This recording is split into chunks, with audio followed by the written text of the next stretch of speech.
does. She's excellent at that as well. LeBron, 21 points last night versus the Knicks. He is now 45 points shy of passing Kobe for third on the all-time scoring list. Lakers face the Nets tonight. Anthony Davis is questionable because it's the second night of a back-to-back. They're trying to be careful with him. Coach, do you think LeBron goes for the record tonight in Brooklyn against Kyrie Irving? I could see him definitely going for it, and I just think it's pretty cool historically to see what he's doing in a Laker uniform, about to pass one of the great basketball players that ever wore that uniform. He's doing it in Philly. It'll get done in Philly. National television. ABC. ABC. Jump pregame He shows. is very, very tactical. And on top of it, Philly is a great basketball town, and they will show respect, the type of respect that's needed. He averages 11 assists a game while he's doing this. If you're a Kobe fan, how do you feel about him passing Kobe but in a Laker uniform? You're furious. Kobe fans and Laker fans are two different monsters.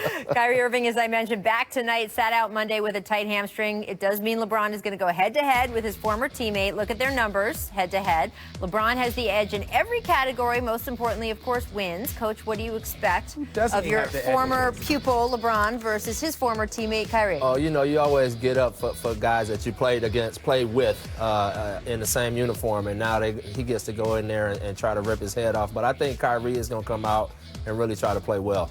Yep. I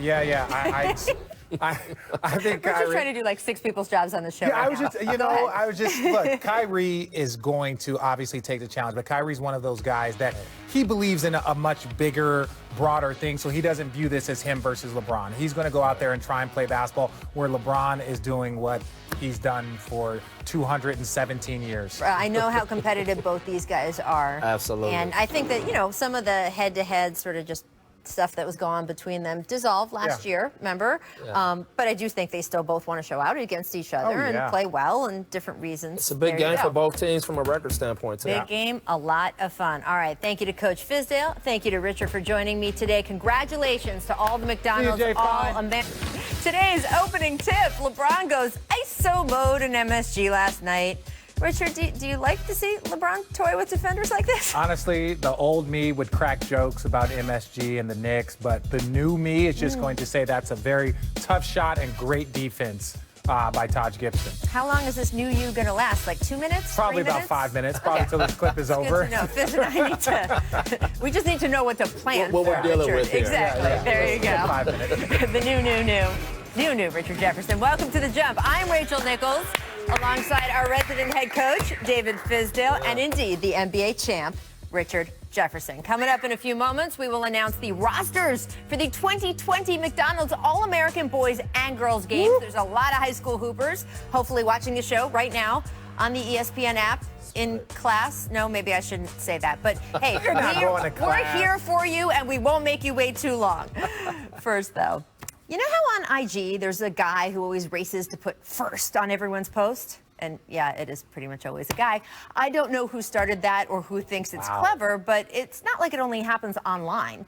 Everywhere you go, there is a rush to be the one who said it first, predicted it first, wrote it first. So it wasn't a surprise last night that when Zion Williamson made his long-awaited NBA debut, the evening was roundly declared a dud after he played just a few minutes of the first quarter. What do you mean that was his only shot attempt? What do you mean there were no dunks? I turned it off. Of course, in life and in basketball, what happens first is usually not the most interesting part, and it's certainly not always predictive. Richard Jefferson, sitting next to me, certainly knows what happened to anyone who declared the 2016 NBA Finals over off the Warriors' initial lead. I see you, Stephen A. Last night, the chorus of Zion naysayers had to eat their words, too, because here is the fourth quarter. Watch Zion go up top over Jakob Poeltl to grab the rebound. Poeltl is 7'1". Zion is 6'6", and yet the height he gets and then the court vision as he races down the floor to thread that pass to Etuan Moore. And after that, well, the dam burst. Zion's flood of scoring started with San Antonio giving him all the room at the three-point line. Thank you. Then this lob from Lonzo. Thank you. Then another three. And hey, Spurs, might want to tighten up that cushion just a little bit. Here is a putback Zion fights for. Very impressive. Then another 3 out here, and this is when absolute bedlam was breaking out in the arena. NBA season has started. Meanwhile, though, twice during that stretch, you might not have noticed it, but the Pelicans actually sent players to the scorer's table to check Zion out of the game. First Nicolo Melli, then Derek Favors. Both guys eventually just came back to the bench, though. Sit your tail down. Coach Alvin Gentry was arguing at that point with the medical staff. See, the plan going into the game had been to give Zion short bursts of minutes in each quarter to avoid him getting fatigued, because fatigued muscles are more susceptible to injury. That's the science, but of course there is science, and then there is an absolute hot streak, and that is what Zion was on. So according to our Mark Spears, Gentry actually bargained with the athletic trainers for just a little bit of extra time. He got it, which is how we got this. Zion, Aldridge, ci sigue. Otro triple, 4 de 4. 석점 시도. Zion Williams. No. Zion. No. Zion. Welcome to the NBA. Oh, welcome to the NBA, Zion Williamson. And as you can see there, the ripple effect of what he did last night wasn't just felt around the NBA, it was felt around the world. You know, Zion only took 4 threes the entire preseason, only made 1 of those. But he said during his injury layoff, there were a lot of days when all he was allowed to do was spot up shoot. And hey, I guess practice makes perfect. And certainly at that point in the game, with Zion 4-4 from 3 and having given the Pels the lead, there was a push to leave him in. But finally, at the timeout, as Gentry delivered the news to Zion, he was done. And again, according to Spears, Zion argued, saying, quote, "Coach, I can win the game for this team." He apparently still felt that way on the podium later. Here he was to the media. It's very hard. You know, I'm 19, honestly. In that moment, I'm not thinking about longevity. I'm thinking about winning that game. So it was very tough. Could the Pelicans have won if Zion had stayed in? Maybe. Does it matter in game 45 of the regular season? I mean, if New Orleans misses the playoffs by just 1 game, sure, maybe. No. But the truth is that this isn't really the Pelicans, and Zion aren't playing for his first night as an NBA player. They're not even really playing for this first season, because being first isn't the most important thing. Being lasting is. And if Zion showed us anything, it is that he is someone worth waiting for, and that he is someone we want to be able to watch for a very long time. Richard, what were your impressions as you were sitting there? And you did not turn the game off after the first quarter. No. My kids tried their best, but I didn't turn it off. This was my impression of Zion, and John Morant tweeted something just a little bit ago saying, like, hey, everyone's trying to pit us against each other, 1 versus 2. Right. I'm happy for Zion. But we see how great John Morant is and is going to be. Absolutely. And Zion Williamson was a clear number 1. So that just lets you know what we were expecting. Now, the 3-point shots, impressive. But we all know what he's able to do, how hard he plays, his passion for the game, even his basketball IQ. That is something that we understood. He's going to get uncontested shots because guys aren't going to go out there and guard him. So he's going to shoot an above average percentage. But all the other things that you saw, the intensity, the size, like a matchup nightmare, this is what we've been waiting for and what we've been so excited to see. Absolutely. And I keep coming back to the guys that they have around them. Right. They have a lot of playmakers, guys that know how to get him easy baskets. And the more they play together, the more rhythm they get, the better that team is going to get. And they made the right decision, I think. You know, you can't risk over 1 game, trying to win that 1 game and risk, the longevity of him. And so I'm looking forward to continuing watching him grow. I did not expect 4 for 4 from 3. No one did. He didn't. But I also think that what you're going to see is that injury may have ended up being a benefit later on, that he got to work on his jump shot. And if you have to guard him out 25 feet away from the rim, watch out, league. Well, and the one thing I'll say, though, is that Zion Williamson is going to create spacing. Very rarely do non-shooters create spacing. Right. But what he does is because he's such a force when he's in transition that you have to give a wall, very similar to Giannis, very similar to Ben Simmons or even a young LeBron. You have to then, wait, we need 3 bodies to stop him. But he has the IQ where he's able to kick it out, make the right play. Hey, JJ Redick. Hey, JJ Redick. Now we see why we pay. Welcome to the team, JJ Redick. And so you add that, that component to him, and it's very rare. That shows you his special ability that a non-shooter can create spacing because of his size and what it'll take to stop him. Look, if he hits threes, I don't expect him to go 4 for 4, 100% every night, but if he hits threes even at a clip that is more than we expect, I do expect players to play up on him a little bit more, and then, of course, he can blow right by them. Right. So you have a little bit of that going on, too. We've heard from Adrian Wojnarowski that the Pelicans have basically pulled away from the trade market. We're 2 weeks before the deadline because they think that they can make a little run here. And I love what Jrue Holiday said last night. And he was, by the way, one of the names that when they were going through that 13-game losing streak, everyone's like, is Jrue Holiday available? Right. He was up there at the podium with Zion last night. The Pelicans obviously trying not to put Zion out by himself too much, but Zion got asked many of the questions. And one of the final questions was, hey, are you looking forward, now that this is over, your debut, are you looking forward to things getting back to normal? And Zion started to answer like, yes, of course I am. And Jrue interrupted, and he was just like, with this kid, there's never going to be a normal. Oh, every game is sold out now. And like, so, you saw that energy in there, and that's what the whole city, Brandon Ingram, great, having an all-star season. Yeah. That's what they've been waiting for. The NBA's been waiting for. Yeah, it's great for the league. Absolutely. Yes. All right. It's a tale of two halves last night for the Clippers. They played the Hawks. No, I'm going to say they were without Kawhi or Paul George. I'm just going to say that. The Clippers went on a 20-0 run in the first quarter. They held a 19-point lead at the half, which, I mean, again, we saw this Clippers team without PG or Kawhi last year. They were very good. It's what we would expect, except the second half when the Hawks refused to go down without a fight. Trae Young, not on this team last night. He sat out to nurse an injured thigh. John Collins scoring 33 points, 16 rebounds. The Hawks ended up beating the Clippers by 7. So, Coach, the Clippers now have 14 losses this season. Right.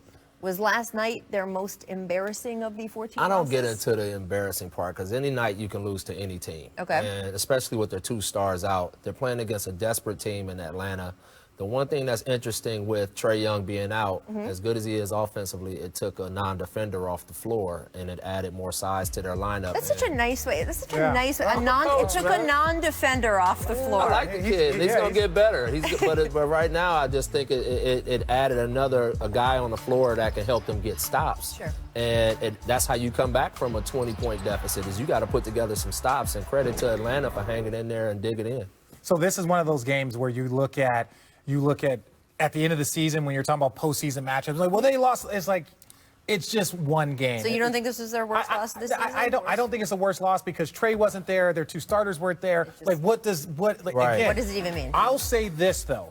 Inside the Clipper locker room, those players and Doc are disgusted with themselves. Yes. Right? Because it's inexcusable. They have enough talent. They have enough scoring. They have enough defenders, and they play the right way that this should never happen. Do I think that this is going to have lasting effects? Are they no? They're pissed off at themselves, and rightfully so, but I wouldn't say that this was their worst loss. Yeah, and every good team has a stinker. Yeah, that's just how it works. Like, you can rack up 2 or 3 of those a season.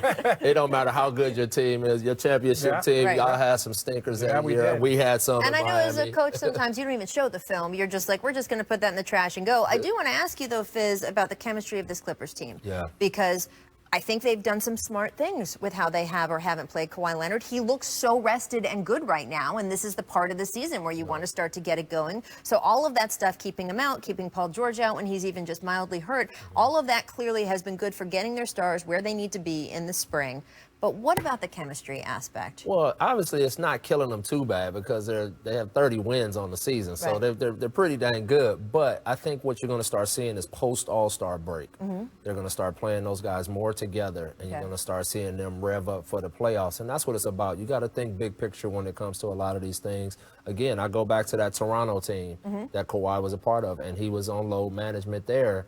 And look at what they did as they started to put it together in the second half of that season. Yeah, and you want to be a better team in May than you were in April. You want to be a better team in June than you were in May. So chemistry, if you're a team that believes that you're going to win a championship, that believes you can get to the conference finals, so then you don't worry so much about chemistry now because you realize that you have all of April. You have all of May, right? That's what you really and truly believe. So it's like, yo, if we play 4 or 5 games against the same team so we can work on our chemistry and our communication, you're not as stressed. Now, or you have guys that can get MVPs and Defensive Player of the Year. No, because those are regular season awards. Right. So you pretty much chalk all of that up and just say, hey, we're going to focus on improving, like he said, to the second part of the season. I know on some of your Cavaliers teams, you guys didn't even start to work on your chemistry until the first round of the. That's what the first round of the playoffs. It depends on what your definition of chemistry was. We were doing a lot of off-the-court bonding, but it was just like on the court, our chemistry, we were building up to that. There you go. The difference between teams who think that they're playing a 6-month season versus an 8-month season. Nichols alongside Richard Jefferson, David Fizdale. Despite recent rumors, speculation, the trade deadline quickly approaching, but wait. Timberwolves president of basketball operations, Gerson Rosas, insists that Karl Anthony Towns is Minnesota's franchise guy. Here was his quote. Karl Anthony Towns, as untouchable as they come. He is the best player on our team. He is the guy we're building around. Everything we do is to help him become the best player and to help us become the best team we can be. He is a special talent. We are going to do anything possible to help him achieve his highest potential. You hear that, Andrew Wiggins? Did you hear that, Andrew Wiggins? Did you hear everything that he just said about Karl Anthony Towns? That's all I got to say. Well, I was going to That was the right. That was it. That's the right answer. I say that. Right. Well, look, for Gerson Rosas, that's of course what he should say. I mean, you don't get an asset like Karl Anthony Towns every day, and he is someone that you wouldn't just give up on. And he's been playing spectacular, obviously, before the injury. The way he started the season, I mean, he was lighting the building on fire. He's such a special offensive talent. I think he's caught up more defensively than people give him credit for. Yes. But the team just has not been able to be around him what you would need to be a consistent playoff team. Forget winning a title. They've only gotten the playoffs once since he's been there, and that was on, I think, the last night of the season. And we saw, with the last night of the season, and it was Jimmy Butler-led team, a Jimmy Butler-led team, and we see what Jimmy Butler's doing right now. So is it good news or bad news for Karl Anthony Towns that he is going to be in Minnesota? I think you always want to be wanted. Yes. I mean, I would rather be on that side of it than the team saying we got to get this guy out of here. And so I think that's a good thing. I think they have to start putting together the pieces around him, however it is, via draft, trade, free agency, that really open up the game for him. And, there's no way I'm moving on him. Let me say this. I think there's two things here. One, I believe that Karl Anthony Towns obviously eventually in his career will play for somebody else. Secondly, the thing that I want to say about it is this, up to Karl Anthony Towns. Do you want to take the easy route and go pair yourself with somebody else? Or do you want to sit here and say that I want to make the mark, go get me the players that I need to make the mark, and I'm going to do it the hard way? Kevin Garnett did it the hard way for 12 years, 13 years? He did 12 years, and then he did finally say, okay, I'm ready to come. And again, the best years is when they brought in Sam Cassell and brought in Latrell Sprewell. They brought in talent, and Latrell Sprewell didn't come back. And they're like, okay, look, I can't end my career. Point being is this: Karl Anthony Towns has all the talent, all the ability to do it the hard way. Giannis has all the ability to do it the hard way. And it's like, you might not win a championship there, but you can become a perennial all-star and take your team to the playoffs multiple times. Then if you want to walk away, I'm okay with that. I haven't heard Cat ask out at all. No. It's not as if he's agitating for a trade that I've heard. He is in year 5. He signed with them. He signed a long-term deal. Do you want to see them try to deal Wiggins, even though they're probably not going to get for him? I think at this point in time, Andrew Wiggins needs a change of environment. I love the kid's talent. I love what he can bring to the table, but he has just not progressed like we've seen so many other great players progress. You look at Jason Tatum, Jaylen Brown, Luka Doncic in his second year. Look at how these guys have progressed. And look, there was criticisms out there. There was criticisms out there, and he was upset that his 2K rating wasn't high enough, and he started off the season hot. Well, Cleveland and Minnesota swap back, send Kevin Love back to Minnesota and Wiggins back to Cleveland. I can think of one team that isn't going to want to make that deal. In last night's Sixers-Raptors game, Josh Richardson, this was tough, exited with a left hamstring strain less than 5 minutes in. Source telling Adrian Wojnarowski he's going to miss at least 2 weeks. The team already playing without Joel Embiid. So, Coach, that's 2 starters down. What do you think this injury means for the Sixers? That's a huge blow to them because what he allows them to do is he guards those quick point guards. And he provides spacing for Ben Simmons and all of those guys out there and another ball handler. He's as competitive as they come. I got to coach him in Miami. And that's going to be a big blow for them, depending on how long he's out, because no Embiid, no him, that's tough. It's going to be a long end of the season for them, because you got guys that are banged up, like you said. And look, their spacing. That was the one issue that we looked at the Philly team and said, what are they lacking? Okay, well, they probably are lacking some shooting and then late game guys that can go and get it done because Tobias Harris hadn't proved it. Joel Embiid, his health was always a concern. Korkmaz has done a good job of becoming that shooter for them. Well, this is going to give him more opportunity. It's going to give him more right? opportunity, but he needs to be paired, in my opinion, with Richardson. And look, Matisse Thybulle. Matisse Thybulle I love, but he's still learning how to become a consistent shooter. He's a rookie. This is not an easy list coming up. I know the Warriors are in there and the Hawks, but you've also got the Celtics, the Heat, the Bucks. Well, no, I'm just saying. I'm sorry for laughing. It's like I know the Warriors are in there. This is like what a difference a year. I know. Every time it comes out of my mouth, it's an amazing sense. It won't be that way next year again, by the way. This is going to say a lot about Ben Simmons over the next couple of weeks and what kind of star he can really be. Yeah, no, that's certainly true. And he's been stepping up his entire time. He's been ball. And one thing that I like about Ben Simmons is he plays fast, make or miss. That ball goes in the hoop, he grabs it and pushes it because he knows that that's the key to his team being successful. So he's doing his best. Absolutely. All right, I want to talk about the Rockets because it happened. They snapped their 4-game losing streak last night with a win over the Nuggets. Now, Denver fans will make sure I say that they were missing Jamal Murray and Gary Harris and Paul Millsap and Mason Plumlee and Michael Porter Jr. because of injury. The G League team, two-way players must have been playing. Who was Dan Issel playing? You know what? Alex English came out? Like, who was playing? You have to beat the team in front of you. And Houston sometimes has lost to teams they're not supposed to lose to. So I still think it matters that they won this game. Absolutely. It was a season-low attempts in threes. The Rockets only shot 29 three-pointers, which for them is like one for a regular team. Right. What do you think this means moving forward that they got, kind of off the schneid and got this win? I think it's great. It doesn't matter. Sometimes you just need a win. You just need a win to clear your mentality, to feel good about yourself. Absolutely. Like, it doesn't matter who you're playing. Again, if the Harlem Globetrotters would have gone, the Washington Generals would have been out there. The Houston Rockets just needed a win. Don't insult the Washington Generals. I'm not disrespecting the Generals. But the one thing that I'll say about this team is that I stand by this. The Houston Rockets are a talented team, a lot of talent everywhere, top to bottom, but they have to prove to everybody else that their system is going to work. They can take this criticism, but they have to prove to the basketball world that their style of play is going to work. We know it'll get you MVPs. We know it'll score a lot of points, but is this a basketball that you can play in the postseason? Yet to be seen. And I think two things. One, you can see they made an adjustment from the game before. What was James? 1 for 17. The game before. For them to shoot 29 threes is really low. I think they'll get back to getting up to 45 to 50 threes, but at the end of the day, the Houston Rockets have to show that they are committed to defending. And if they defend and they can get out in the open court and make plays in transition, that's when they will take a step forward and do some bigger things. And I stand by this. Shooting threes is easy. Shooting threes is easy in the sense of like just throwing up threes. What's your career three-point percentage? Probably in the mid 30s, 37.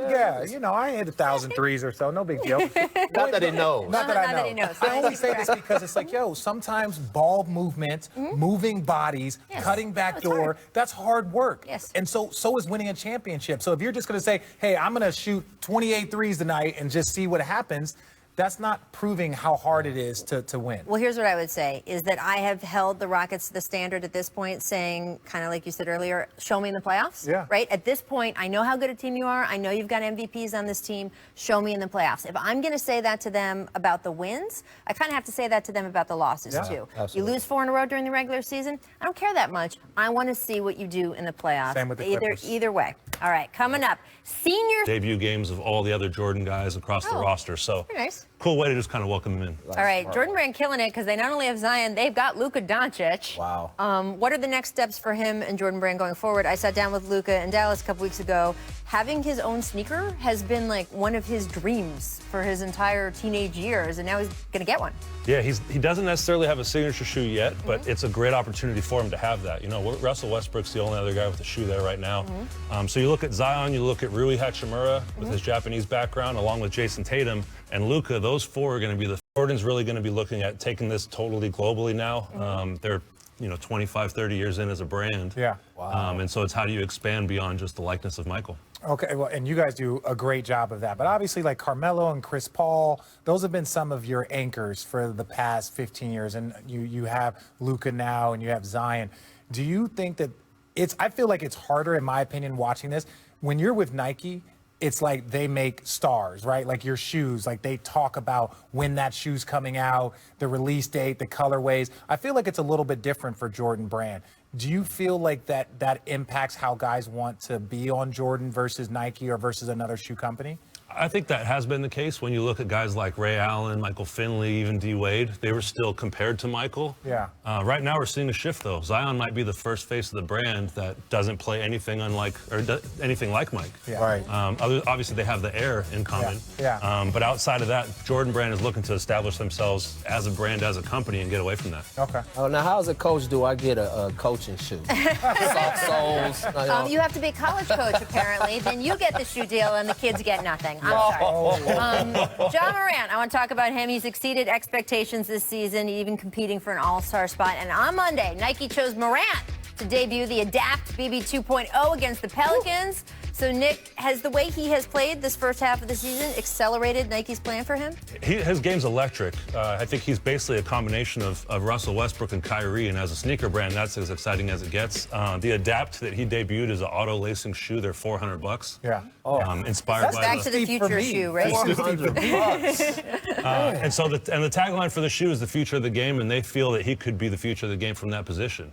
Some of the signature lines are obviously aging when you look at LeBron and KD. Yeah. And they've got 6 right now, but Ja is already You go tell them to their face they're aging. They know. They'll be the first one to tell well you. established as a legacy There you brand. go. Yeah. You used the right word for him. He is electric. He really is. I would want him wearing my shoes, that's for sure. Okay, so we talked about Jordan Brand and who they do have, but Jimmy Butler left Jordan Brand. He's a sneaker free agent now. He's still playing in those Jordan Great shoes. term, right?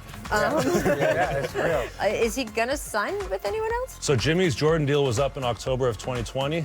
They decided to part ways now. He's looking to land a new deal right into All-Star Weekend, possibly. So Okay. we could see him debut the new brand.